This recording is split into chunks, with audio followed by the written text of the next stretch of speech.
कांग्रेस सरकार में वापसी पर ओल्ड पेंशन स्कीम लाने का वादा दोहरा रही है, वहीं आम आदमी पार्टी को लग रहा है कि सरकार अभी और फैसले वापस लेगी।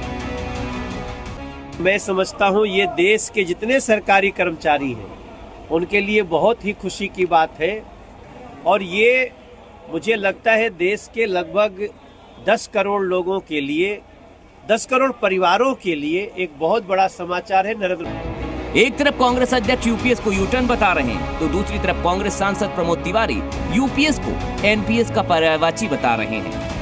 कर्मचारी तो ओल्ड पेंशन स्कीम मांग रहा है, आप न्यू पेंशन स्कीम लाए थे जिसको स्वीकार नहीं किया, अब आप यूनिफाइड, अरे नाम बदलने में तो भाजपा माहिर है।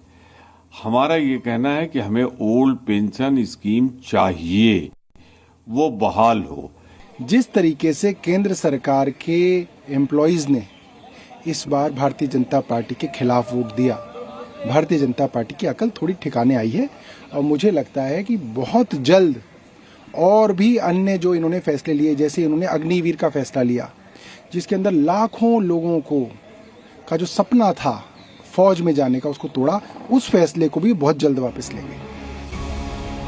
दरअसल 2004 में एनडीए सरकार ओल्ड पेंशन स्कीम को बंद कर न्यू पेंशन स्कीम लेकर आई थी और अब 20 साल बाद एनडीए सरकार ने केंद्रीय कर्मचारियों को एनपीए के साथ साथ यूपीएस यानी यूनिफाइड पेंशन स्कीम का विकल्प भी दे दिया है। तो क्या एनडीए सरकार ने यूटर्न ले लिया है? उसे समझने के लिए पहले यूनिफाइड पेंशन स्कीम को समझ लें। रिटायरमेंट से पहले नौकरी के आखिरी 12 महीनों में मिलने वाली बेसिक सैलरी का 50% पेंशन के तौर पर मिलेगा।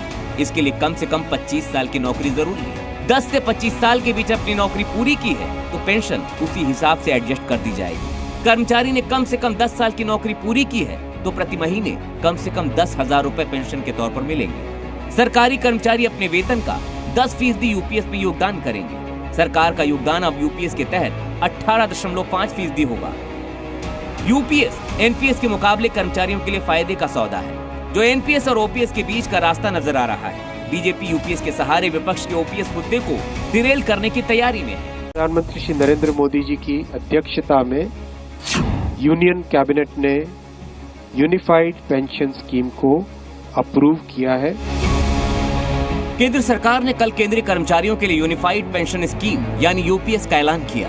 कांग्रेस ने यूपीएस में यू पर जोर देते हुए केंद्र सरकार के फैसले को यू टर्न करार दिया। हालांकि इस मुद्दे पर कांग्रेस की राय भी बटी हुई है।